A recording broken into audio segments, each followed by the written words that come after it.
por favor. Sí, y ok, creo que son los avisos que tengo. Vamos a ir a la palabra. Vamos hoy a continuar nuestra serie Procesos, ¿verdad? Estamos en los procesos de Dios, número 7 ya. Número 7, vaya conmigo al libro de Génesis, capítulo 12. Génesis 12. La semana pasada vimos el proceso de la fe. Hoy vamos a ver sobre las pruebas de la fe, ¿sí? Y estamos viendo Abraham número 2, ¿no? Parte 2. Y en esta serie, este subtema de procesos, les dije que de Abraham tenemos mucho ahí que hablar. Así que todavía regresando de Colombia vamos a seguir hablando de los procesos. A partir del verso 10, Génesis 12, 10, vamos a estar viendo varios pasajes aquí de Génesis. Y no se pierda, tenga su Biblia a la mano. Dice la escritura así: hubo entonces hambre en la tierra, y descendió a Abraham para morar allá, porque descendió Abraham a Egipto para morar allá, porque era grande el hambre en la tierra. Y aconteció que cuando estaba para entrar en Egipto, dijo a Sarai su mujer: he aquí, ahora conozco que eres mujer de hermoso aspecto, y cuando te vean los egipcios dirán: su mujer es, y me matarán a mí, y a ti te reservarán la vida. Ahora pues, di que eres mi hermana, para que me vaya bien a causa tuya, y viva mi alma por causa de ti. Y aconteció que cuando Abraham entró a Egipto, los egipcios vieron que la mujer era hermosa en gran manera. También la vieron los príncipes del faraón, y la alabaron delante de él, y fue llevada la mujer a casa de faraón. E hizo bien a Abraham a causa de ella, y él tuvo ovejas, vacas, asnos, siervos, criadas, asnas y camellos. Mas Jehová hirió a faraón y la casa con grandes plagas por causa de Sarai, mujer de Abraham. Entonces Faraón llamó a Abraham y le dijo: ¿qué es esto que me has hecho? ¿Por qué no me declaraste que era tu mujer? ¿Por qué no me dijiste es mi hermana? ¿Por qué dijiste es mi hermana, poniéndome en ocasión de tomarla para mí por mujer? Ahora pues, he aquí tu mujer, tómala y vete. Entonces Faraón dio la orden, y a su gente acerca de Abraham, y le acompañaron, y a su mujer con todo lo que tenía. Wow. Las pruebas de la fe.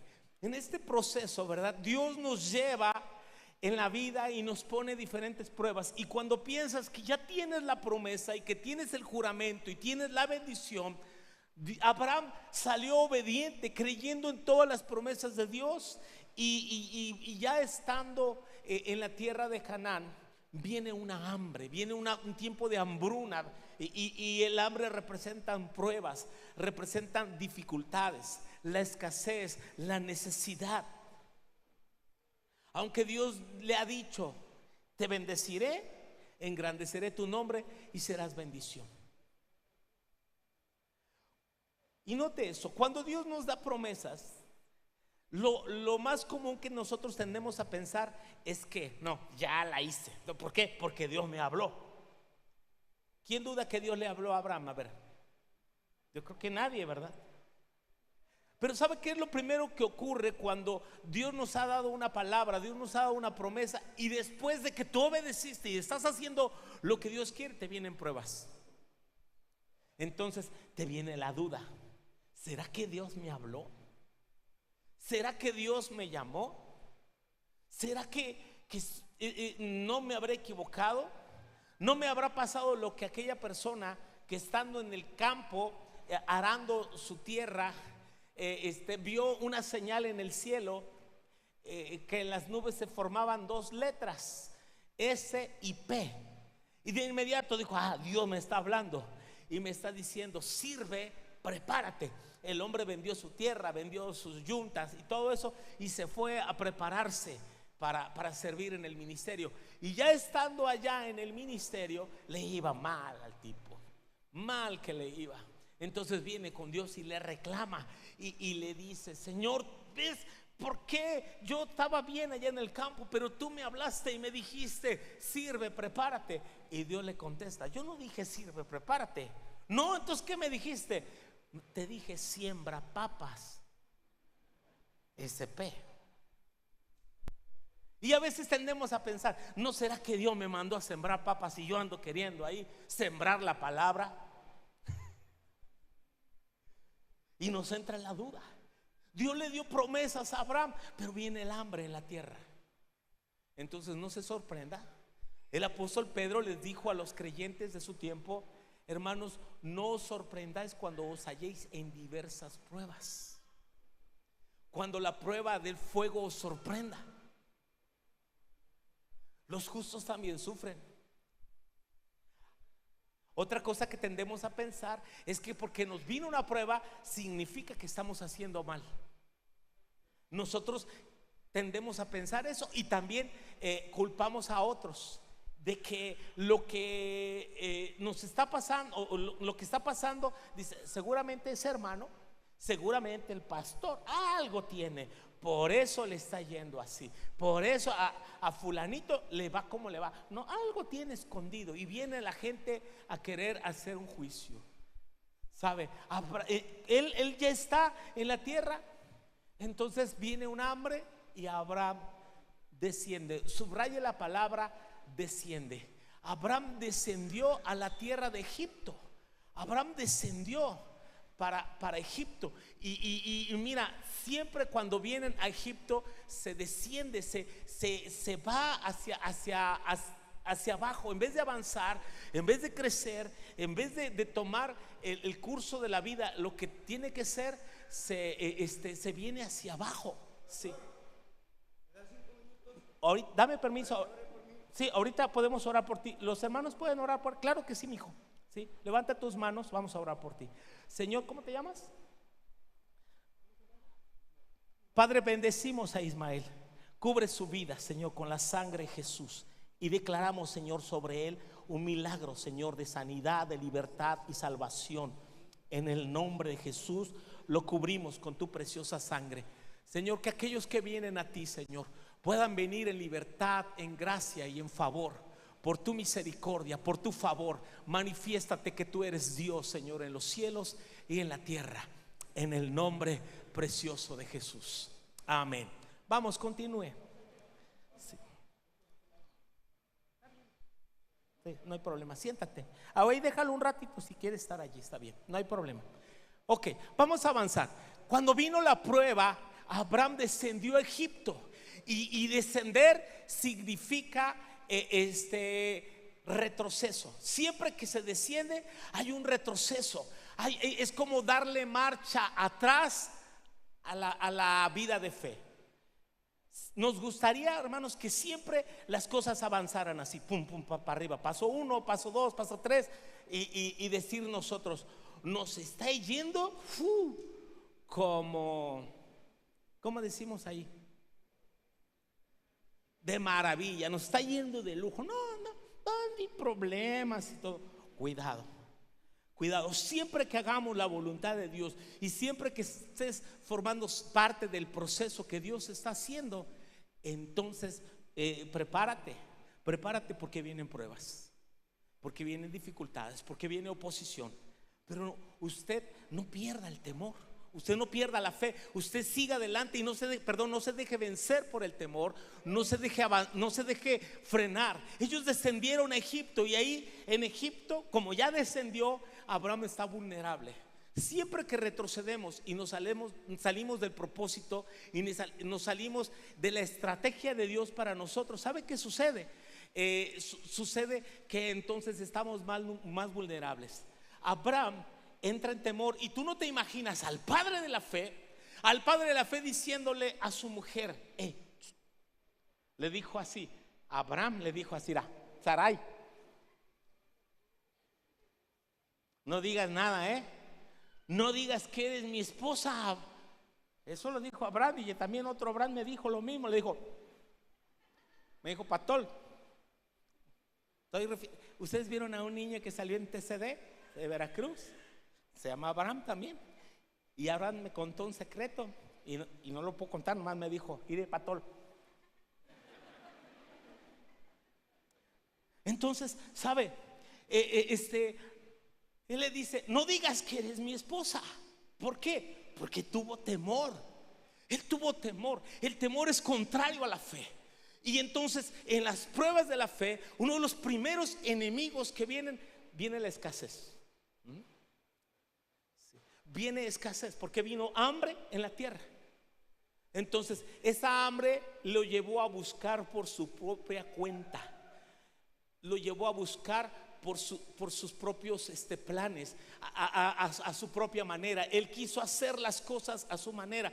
Y cuando nosotros buscamos hacer las cosas a nuestra manera, la regamos, porque entonces dejamos de esperar en Dios. El padre de la fe desciende a Egipto, y estando allá en Egipto, entonces le dice a su mujer, vamos a echar mentiras. En un sentido, sí era su hermana, era su media hermana. No pregunté, ¿y se podía casar? Bueno, en el principio, en esas culturas así lo hicieron. Pero sabe, era su esposa. Pero por decir es mi hermana, la puso en riesgo a ella, y puso en riesgo su honor. Oye, no hay nada más vergonzoso que un hombre niegue a su mujer y se escude detrás de ella. Ojo, varones. Ojo, varones, no anden mandando a su esposa a arreglar los problemas. Usted es el hombre de la casa. Híjole, ya empecé con las pedradas otra vez. Como hombre de la casa, usted tiene que dar la cara. Usted tiene, ¿por qué? Abraham dice, tú, mira, si te dicen algo, di que eres mi hermana. No digas que eres mi esposa, porque me van a matar. A ti te van a tomar como esposa. Pues de todos modos, mira, lo que él temía, eso le sobrevino. Porque cuando él dijo, mi hermana, el faraón dijo, ay, cuñado. Cuñado. Y entonces, y la mandó traer. Qué hermosa debe haber sido Sara, que a sus 65 años estaba guapísima. Tú dices, ¿cómo? Pues sí, tenía 60 y tantos años, y era una mujer muy hermosa, que cuando la vieron los egipcios dijeron, wow. Y luego dice, y es soltera, mano. Sí, hay muchos solteros por acá, y hay chicas guapas solteras, pero mira, que tiene oídos para oír, oiga. Ellas orando, dame un esposo, Señor. Y estos, ay, tenía más valor el faraón. Dice, no, pues es que el faraón tenía dinero, yo pastor, ¿sabes? Y entonces él manda a traer a Sarai y la lleva al palacio. Y claro, pero ¿cuántos saben que a pesar de los brutos, cabezones que a veces somos, Dios siempre no nos deja, no nos abandona, y Él cuida de nosotros? Su misericordia es bien grande. A pesar de que nos hemos equivocado tantas veces, Él es bueno. Dios es bueno. Él es bueno. Dijo, ay, Abrahamcito, híjole, ¿qué voy a hacer contigo? Pero he dicho que te voy a bendecir, y aquel que te maldijere, pues yo lo voy a maldecir. ¿Y qué hace? Abraham está triste, él no puede pelear contra Faraón y su ejército. Él está triste, ya no tiene a su mujer, ya se la llevaron al palacio. Claro, como es el cuñado, le dieron vacas, ovejas, camellos, le dan muchas cosas, pero ella tenía esas cosas. Él quería a su mujer, pero ahora ¿cómo le hace? A lo mejor en esa noche Abraham se arrepiente, no nos dice ahí, pero dice, Señor, ¿qué he hecho? Soy bien bruto. Y cuando tú reconoces que eres bruto y vienes a Dios, reconoces tus errores, Dios tiene misericordia de ti. Y Dios hirió a Faraón y a su casa. O sea, Dios defendió el honor de Abraham. Escucha bien, Dios está dispuesto a defender su honor en tu vida y en mi vida por cuanto has creído en Él, por cuanto has confiado en Él, cuanto has esperado en Él. Y a pesar de que no somos perfectos y a pesar de que cometemos errores, Dios está dispuesto a levantar nuevamente nuestro rostro y levantar y defender nuestro honor. ¿Cuántas acciones hemos cometido que han deshonrado su nombre y que hemos hecho que lastiman el corazón de otros? Pero Dios en su misericordia, en su gracia, no nos ha desechado. Y eso tienes que tener en cuenta eso. Ese es el Dios de Abraham, ese es el Dios nuestro.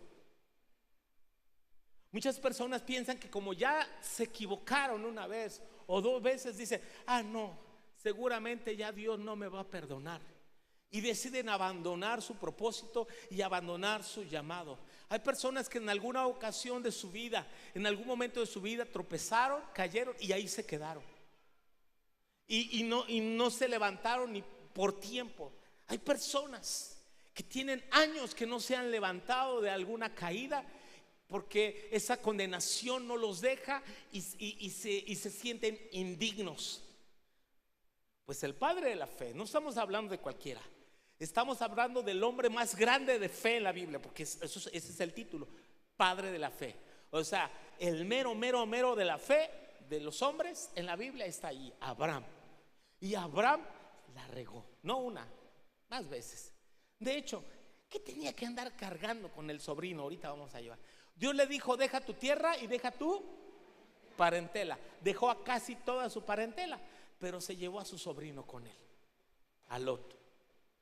Ese es otro capítulo ahí.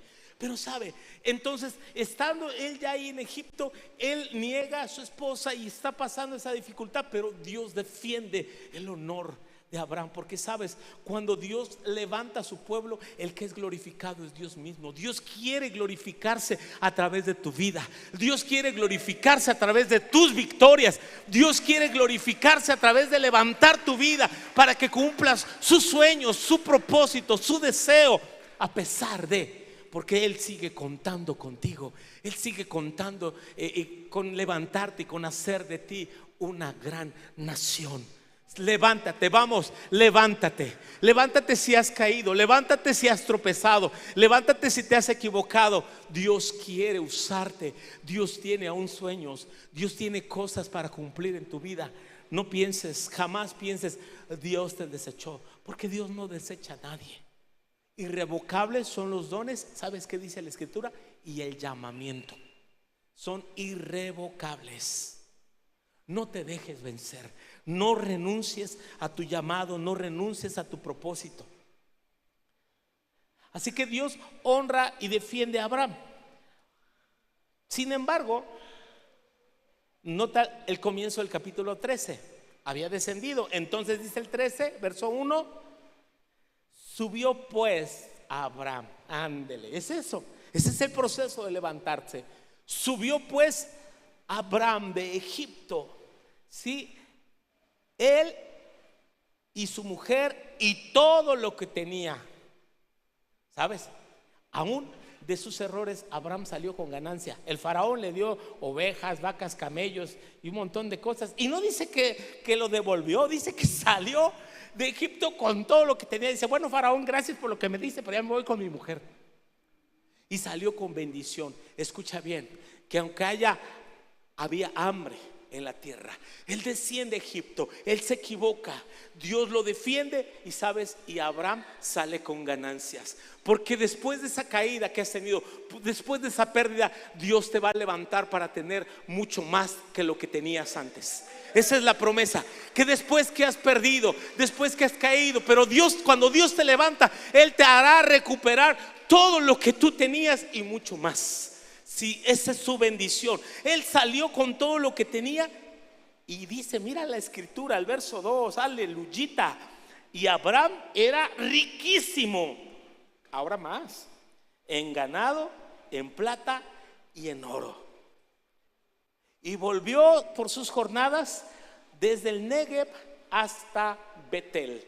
Y ahí, note la importancia de Betel, porque en Betel él ha edificado un altar anteriormente y ha invocado el nombre de Dios, y allí en Betel, dice el versículo 4, y el lugar del altar que había hecho allí antes, y allí Abraham invocó el nombre de Jehová.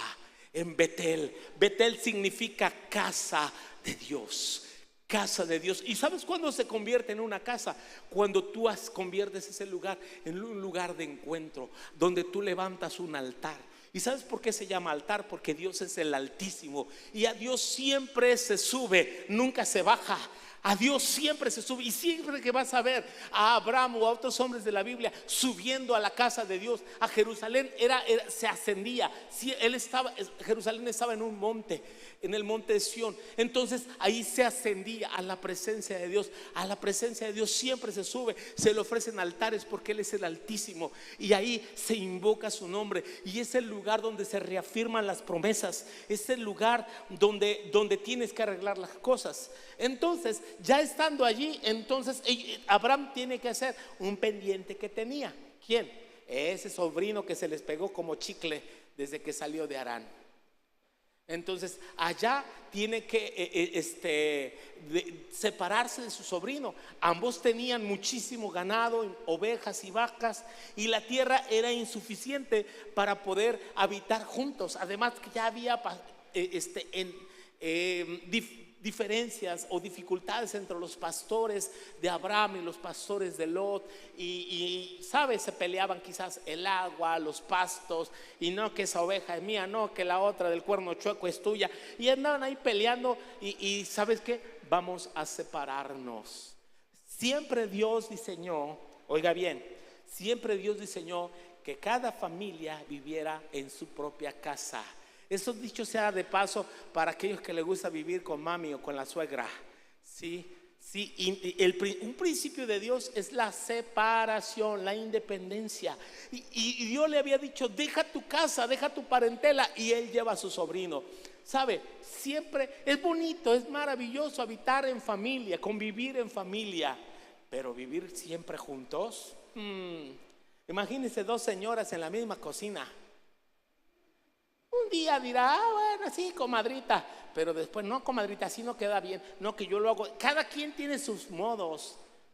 Hermano, hermanito, quizás Dios te está hablando a ti. Salte de ahí, de esa cocina ya, de la cocina de tu mamá o de tu suegra. Independízate. Ay, pero no voy a tener, lo que tenga, aunque sea con leña, cocina usted. Sí, aunque sea en un petate, usted se duerme, pero es mejor, ¿verdad?, que usted empiece a caminar en su propia casa, en su propio espacio. Dios le dijo a Abraham: sepárate. Ellos no podían morar en un mismo lugar. Sí.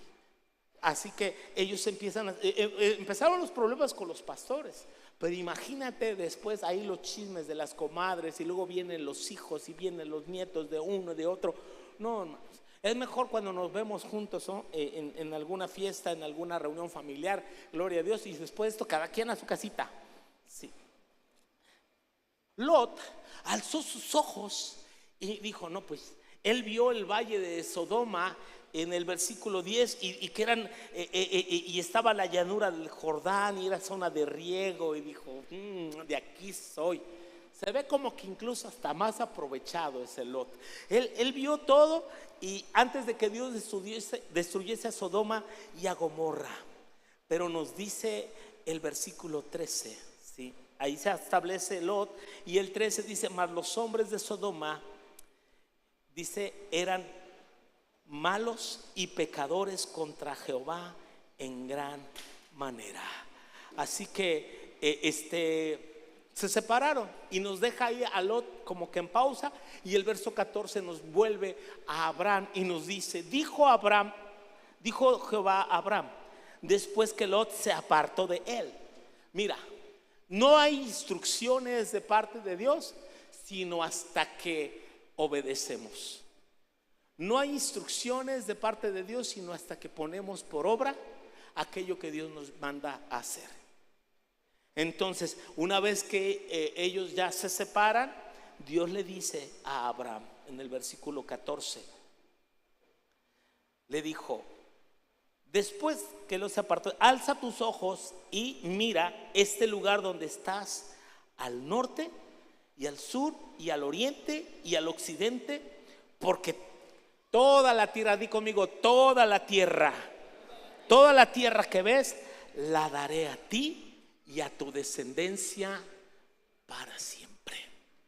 Toda la tierra. Esta promesa no vino, ¿sí?, hasta que él obedeció. Obedecer en parte no es obedecer, es cuando obedecemos completamente. Sí, y quizás Abraham quería mucho a su sobrino, sí, así como la tía Joca quiere a sus sobrinos, y ahí los trae y todo eso. Y, sí, y a lo mejor Abraham se recordaba cuando jugaba con su sobrino y cuando lo traía de aquí para allá y de allá para acá. Pero sabes, es muy importante reconocer esta parte, que Dios nos dice aún dejar aquello que nosotros decimos amar. Y si alguien sabe que renunciar a aquello que se ama por causa de la obediencia a Dios, es Abraham. Y aquellos que han renunciado a tantas cosas por servir a Dios. Hoy en el discipulado hablábamos en nuestra clase aquellas personas que pagaron un alto precio por servir al Señor. Y ya hablábamos un poco la semana pasada de algunos misioneros. Déjeme le cuento la historia de uno. Él se llamó George H. Lacey. Él con su esposa fueron misioneros en México allá por 1905, hace más de 100 años. De los primeros cristianos que trajeron el evangelio a nuestro país. De hecho, la primera iglesia cristiana de México se estableció en la ciudad de Monterrey, Nuevo León, en el año de 1864. Un alto precio que se pagó al principio. Y este matrimonio de los Lacey llegaron a la cuenca lagunera en Torreón, Coahuila. Ahí se le conoce como la cuenca, así como decir acá la montaña. Bueno, allá es la cuenca lagunera, esa región de Torreón. Y estuvieron allá. Ahora piense en 1905, México de 1905. En la época del porfiriato todavía no pasaba la revolución, todavía no había muchos avances, ¿sí? Pero hubo apertura. Y estando estos misioneros allá en Torreón, vino una epidemia de viruela. Usted recordará que antes que no había vacunas, la viruela atacaba principalmente a los niños y era mortal. Ellos tenían 5 hijos. Y en 15 días, 4 de sus 5 hijos murieron a causa de la viruela. Ellos tomaron un tren para tratar de llevarlo a los Estados Unidos, de ahí de Torreón a Ciudad Juárez y de Ciudad Juárez al Paso. Yo he recorrido la carretera de Torreón a Juárez. Hoy en día en una pista casi hay muchas rectas hacia allá. A 120, 140 tú te haces 10 horas de camino de Torreón a Ciudad Juárez. Ahora piensa cuánto habrá hecho un ferrocarril de 1905 hasta Juárez. Ellos intentaron salvar a su 5.º hijo, que ya estaba enfermo también. Y en el camino el niño murió. Así que al niño también lo sepultaron en México.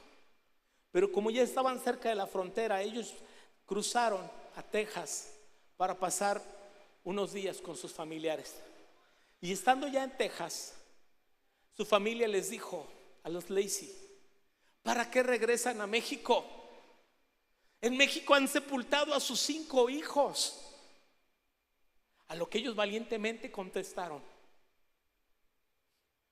si en México sepultamos a nuestros 5 hijos, ¿qué más da que nos sepulten también a nosotros? Y ellos regresaron a trabajar de nuevo a Torreón. Establecieron varias iglesias. Nunca se jubilaron, nunca regresaron más a los Estados Unidos. Ellos están sepultados en Torreón. Hay un seminario en el sur de donde trabajan nuestros hermanos Tamayo que lleva el nombre de estos misioneros, Seminario G.H. Lacey, por su valentía, por su esfuerzo, por su dedicación, porque estuvieron dispuestos a renunciar a todo con tal de servir a Cristo. Y a pesar de haber perdido lo más valioso que tenían, sus 5 hijos, ellos dijeron: pero seguimos trabajando en México hasta que el Señor nos llame a su presencia. Servir al Señor, seguir a Jesús, cuesta todo, iglesia. Te costará todo, te costará la vida, te costará dejar las personas, las familias, las cosas que más amas, que más quieres, y tendrás que separarte con tal de obedecer al Señor. Pero nunca entraremos en el plan perfecto de Dios, nunca entraremos en el diseño perfecto de su voluntad si no aprendemos este principio de obediencia completa, absoluta al Señor. De eso trata el proceso, de que nosotros tenemos que ir creciendo para obedecer a pesar de. Él tiene que renunciar a su familiaridad, a su cariño, a su afecto. Porque si primero ya había muerto su padre Taré en el camino, y luego, pero ahí sigue con el sobrino. Él tiene que cortar, y por eso Dios le dijo: te voy a dar una tierra, te voy a bendecir. Mira para donde quieras, Abraham, al norte, al sur, al este, al oeste. Mira para donde quieras, hasta donde puedas ver, Abraham. Esa será tu tierra para ti y para tu descendencia para siempre. Porque para aquellos que obedecen, Dios les va a dar una gran recompensa. Escucha bien, cuando tú obedeces, no solamente Dios te va a bendecir a ti, Dios va a bendecir a tus hijos, Dios va a bendecir a tu casa, Dios va a bendecir tu familia, Dios va a bendecir tu descendencia, si tú aprendes a avanzar en el proceso obedeciendo, a pesar de las pruebas, a pesar de los contratiempos que pudiera haber. La Escritura nos dice que en el capítulo 14, yo quiero entrar ahí al 14 rápidamente. Vuelve de nuevo, la historia nos vuelve a enfocar hacia Sodoma. Estando Lot en Sodoma, fíjate, lo que él pensaba que era bueno, no era nada bueno para él. Cuidado con las apariencias, cuidado con las apariencias. A veces nos dejamos llevar por aquello que se ve atractivo, por aquello que se ve bien. No, aquí pinta bien, no, tiene que ser Dios. Y si no es Dios, pues es de Dios. En el nombre de Jesús tiene que ser Dios. Y nos aferramos, aunque no. Y parece un camino bueno. La tierra de Sodoma se veía buena, el lugar, todo. No, de aquí soy, dijo Lot. Pero la ciudad era perversa, era entregada al mal, hacían cosas terribles, eran pecadores en gran manera. Y bueno, aconteció en aquel día que los reyes Amrafel de Sinar, Ariocte y Eleazar, Kedorlaomer, rey de Elam, y Tildad, rey de Gon. Aquí tenemos 3 reyes, ¿sí? 1, 2, 3, 4 reyes que vinieron a hacerle la guerra contra Bera, rey de Sodoma, y contra Birsa, rey de Gomorra. O sea, tenemos allí a 5 reyes contra 2 que estos se juntaron en el valle del Mar Salado, de tal manera que vinieron, ¿sí? Y salieron a la batalla, y dice que sitiaron la ciudad y fueron vencidos. Dice el versículo 10: en el valle de Sidim, que estaba lleno de pozos y asfaltos, y cuando huyeron el rey de Sodoma y el rey de Gomorra, cayeron algunos allí, y los demás huyeron al monte. Verso 11: tomaron toda la riqueza de Sodoma y Gomorra y todas sus provisiones, y se fueron. Y note el verso 12: tomaron también a Lot, hijo del hermano de Abraham, que moraba en Sodoma, y sus bienes, y se fueron. Entonces dice que oyó Abraham que su pariente estaba prisionero, y armó a sus criados, los nacidos en casa, 318, y los guió hasta Dan. El hecho que Abraham dejara a su familia no significa que Abraham iba a desamparar a su familia. Y a veces ese es un obstáculo de aquellos que son llamados para cumplir planes de Dios. Ay, ¿cómo voy a dejar a mi mamá? Sí, la dejas, pero no la abandonas. Y Dios cuidará de ellos si tú confías. Entonces ahí a Lot entra en una dificultad. Él no está en pleito, pero está en pleito la tierra donde él está. Y entonces él es llevado cautivo con todos sus bienes. De inmediato entonces Abraham armó a sus 318 criados nacidos en casa. Él tenía un ejército de criados, pero que va 318 contra 5 reyes. ¿Cómo vas a hacerle frente a esos ejércitos? Además son esclavos, no son soldados. Pero Abraham los armó. Y ellos salen a la batalla. Y nos dice la escritura, ¿sí? Que vino Abraham. Y dice que el versículo 11, que cayó sobre ellos de noche, él y sus siervos, y los atacó y los fue siguiendo desde Oba hasta el norte de Damasco. Y es muy al norte. Y nota el verso 16. Recobró los bienes y también a Lot su pariente y sus bienes y sus mujeres y la demás gente. Sí, porque cuando tú honras a Dios, Él pone en ti una carga por los tuyos. Sí, y sabes, en un sentido Abraham es un recuperador. Él no descuida la salvación de su gente. Él no descuida la salvación de su casa. Aquí Abraham es un tipo de Cristo mismo que viene a vencer al enemigo, que tiene cautivo a su tierra, a su gente, a su familia, y está dispuesto a pelear por ellos. Jesús venció poderosamente al enemigo, y cada victoria que está reflejada en las escrituras apunta hacia la salvación.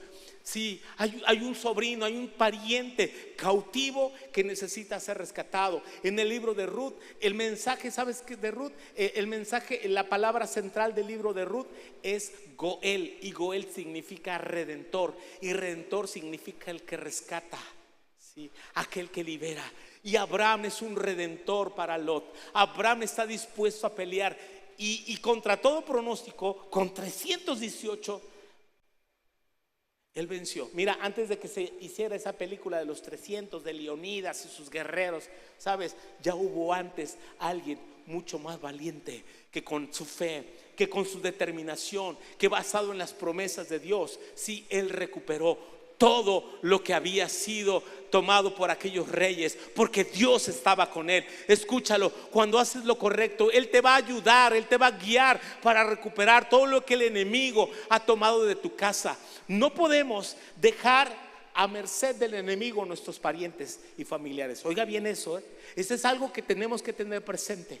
Si en este proceso, no importa qué estés viviendo, nosotros no podemos darnos por vencidos, decir, pues qué bueno, pues ni modo, pues bruto el Lot, ¿para qué escogí ese lugar? Hay que se quede, yo ya estoy bien, primero mis dientes y después mis parientes. No dijo Abraham eso.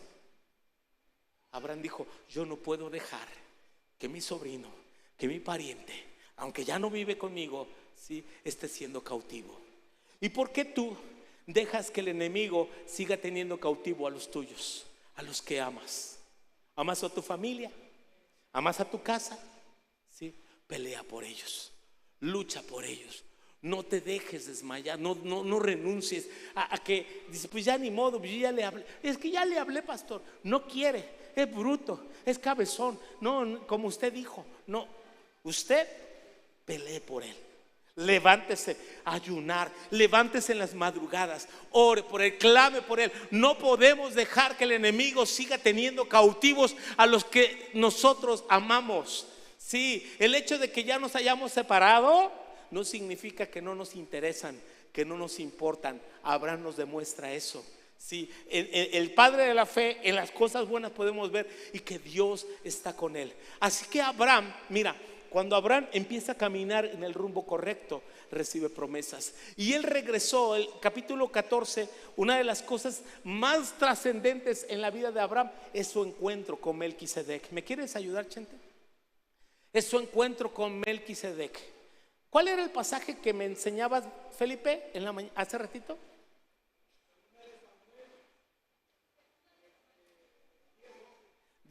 Segunda de Samuel 10:12. Él me decía, pastor, Dios me habló este versículo en la mañana.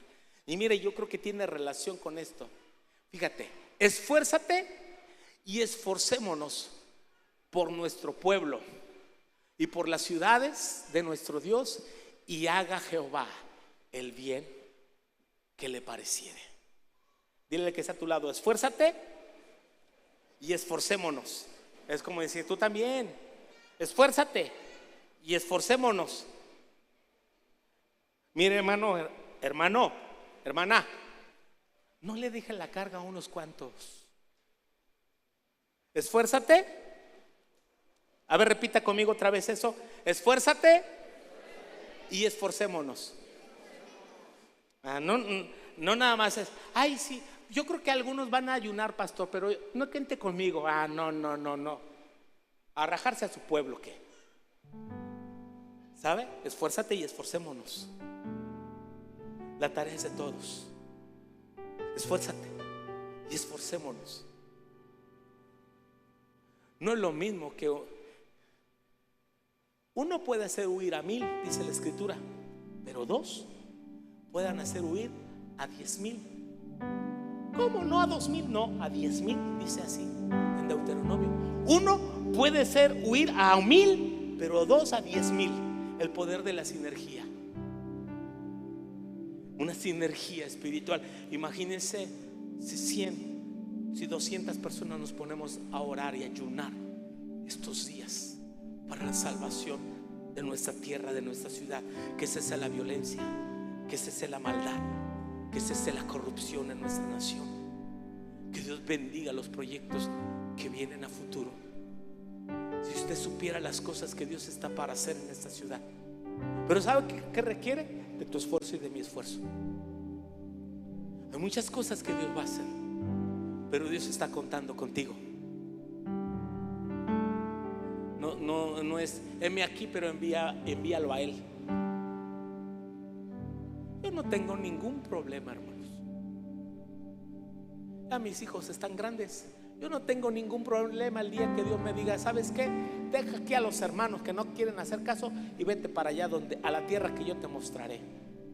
No va a estar diciendo, ay, pastor, no nos avisó. Ya le estoy avisando, ni esa amenaza, esa advertencia. Porque, ¿sabes? Esfuérzate y esforcémonos. Deje de calentar las bancas cada domingo. Haga algo para la gloria de Dios. Esfuérzate y esforcémonos. Abraham, después de que él se esforzó, porque no es fácil pelear con 318 contra 4 ejércitos o 5. No es fácil, no es sencillo. Se requiere esfuerzo, mucho esfuerzo. Y perseguirlos todavía, echarlos fuera de ahí y quitarle todo lo que se llevaron. Échame todo, órale, y devuelve todo lo que te llevaste. Y recuperó todas las riquezas y todo el botín. Así que nos dice que el verso 17, cuando volvía de la derrota de Kedorlaomer y los reyes que con él estaban, ahora sí salió el rey de Sodoma, el que se había caído en el pozo, salió y recibió en el valle de Sabe, que es el valle del rey. Pero note, entonces Melquisedec, estamos en el capítulo 14, en el versículo 18. Entonces Melquisedec significa rey de justicia, y era rey de Salem. Jesús dijo que rey de Salem significa rey de paz,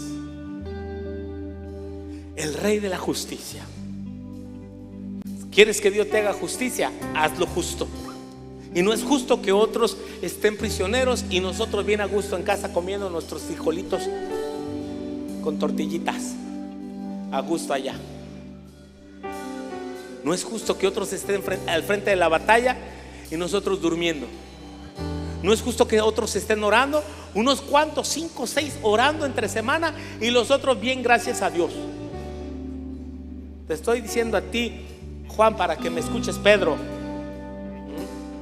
Es importante que usted se esfuerce en ayunos, en oraciones, en búsqueda, en ganar almas, en trabajar para Dios. Sí. Porque de nada sirve, hermanos, oír una prédica si nosotros no estamos dispuestos a dar el siguiente paso, que es la obediencia.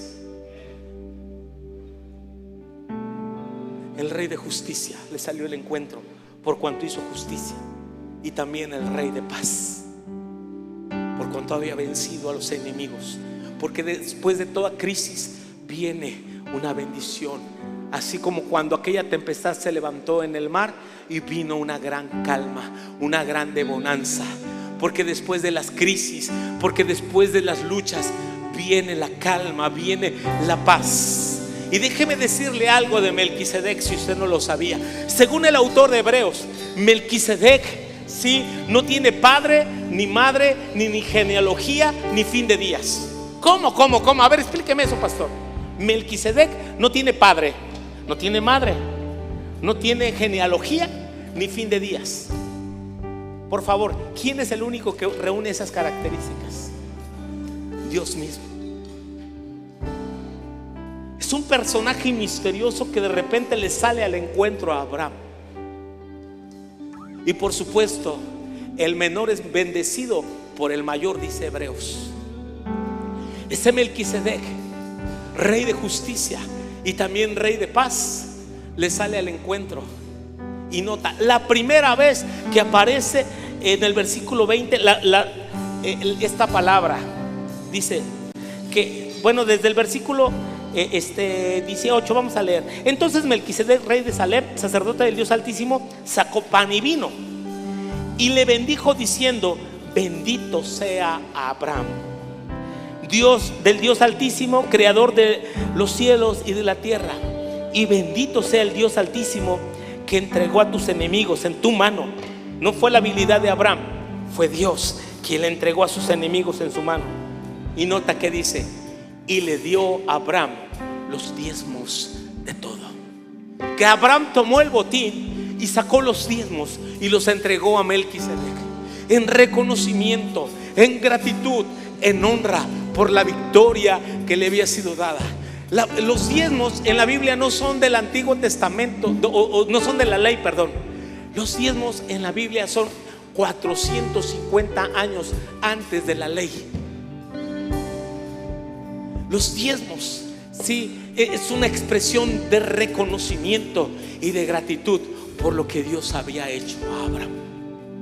Abraham le dio los diezmos de todo porque la victoria había venido de él, porque la justicia había venido de él, porque la provisión había venido de él. Abraham le dio los diezmos de todo a Melquisedec. Más tarde tú puedes ir a Hebreos, no tenemos tiempo, pero dice en Hebreos capítulo 7 que ciertamente aquí reciben los diezmos hombres mortales. Está hablando del sacerdocio levítico o el sacerdocio de Aarón. Ciertamente aquí reciben los diezmos hombres mortales, pero cuando da sus diezmos, dice, se da testimonio de uno que vive, de uno que vive. Darle ofrendas, darle diezmos a Dios no es cualquier cosa. Dile al que está a tu lado: no es cualquier cosa. No es darle limosnas, es darle algo que honre su nombre.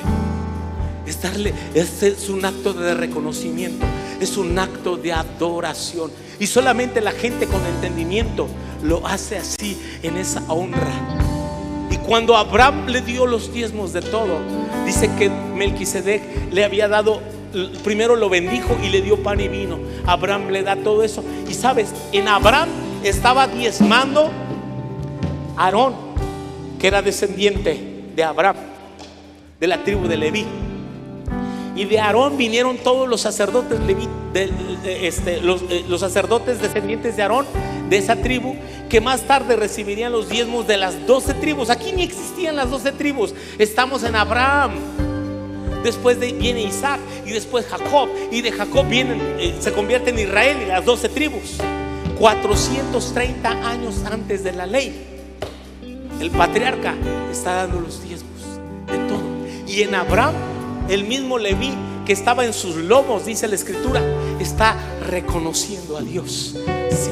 Y es eso, cuando tú y yo honramos a Dios, estamos bendiciendo a generaciones nuestras, aquellos que vienen en nuestros lomos, aquellos que vienen después de nosotros, aquellos que recibirán la bendición, el favor, la protección, la herencia, las promesas que tú y yo hemos conquistado en ese caminar con Dios, por cuanto le hemos creído a Dios, por cuanto le hemos creído al Señor. Aleluya. Por eso esforcémonos por dejar un legado. Esforcémonos por dejar un legado a nuestra siguiente generación, y los hijos de nuestros hijos lo puedan contar a sus hijos. La próxima semana vamos a honrar a la pastora, y queremos honrar su legado, y queremos honrar sus consejos, y queremos honrar todo eso que ella dejó. Y que cuando ya no estemos aquí, también su servidor, cuando ya no estemos aquí, que algo bueno se pueda decir de nosotros. Pero con todo nos seguiremos esforzando hasta el último momento de nuestra vida. Aunque tengamos que renunciar a cosas que nos duelan, que digamos: Señor, lo hago por ti y para ti y por ti, porque se trata de ti. Yo te quiero invitar a ponerte de pie en este día, donde tú tomas una decisión, donde tú tomas una determinación, donde tú tomas la decisión de decir: voy a honrar al Señor con mi vida, voy a honrar al Señor con mi obediencia, voy a honrar al Señor con mi mejor esfuerzo. A pesar de mis caídas, como Abraham, a pesar de haber negado, a pesar de haber puesto en riesgo su familia. Y no será el primer error que cometa, pero Dios no lo desechó. Recuerda eso. Dios no te ha desechado a pesar de tus errores. Él es un Dios de gracia, de amor, de misericordia, de nuevas oportunidades. Que si bien no está de acuerdo, pero Él nos llama a caminar de nuevo. Y Él promete estar contigo. Él promete estar contigo. Él promete estar contigo, con nosotros. Que podamos dejar un legado de fe, una herencia perdurable en los cielos, una herencia que se pueda contar por generaciones, que lo puedan contar nuestros hijos y los hijos de nuestros hijos, hasta que Cristo venga, para que este evangelio pueda llegar hasta lo último de la tierra, hasta lo último de la tierra. Iglesia, no hemos visto nada, nos falta mucho camino por recorrer, nos falta mucho camino por recorrer, porque Dios es Dios de generaciones. Dios, nuestro Dios, es un Dios de generaciones, Dios de Abraham, de Isaac y de Jacob. Él es Dios nuestro, Él es Dios nuestro, y nos quiere guiar por la senda de la vida, por los procesos de la vida. Pase lo que pase, te seguiremos, Señor, te honraremos, Señor. Hoy nos volvemos a ti, hoy nos volvemos a ti, hoy nos volvemos a ti de todo corazón. Hoy nos entregamos a ti, hoy nos entregamos a ti, Señor, de todo nuestro corazón, de todas nuestras fuerzas, porque tú eres nuestro Dios, porque tú eres nuestro Dios, porque tú eres nuestro Dios, porque tú eres nuestro Dios. Bendito sea tu nombre, bendito sea tu nombre, Dios.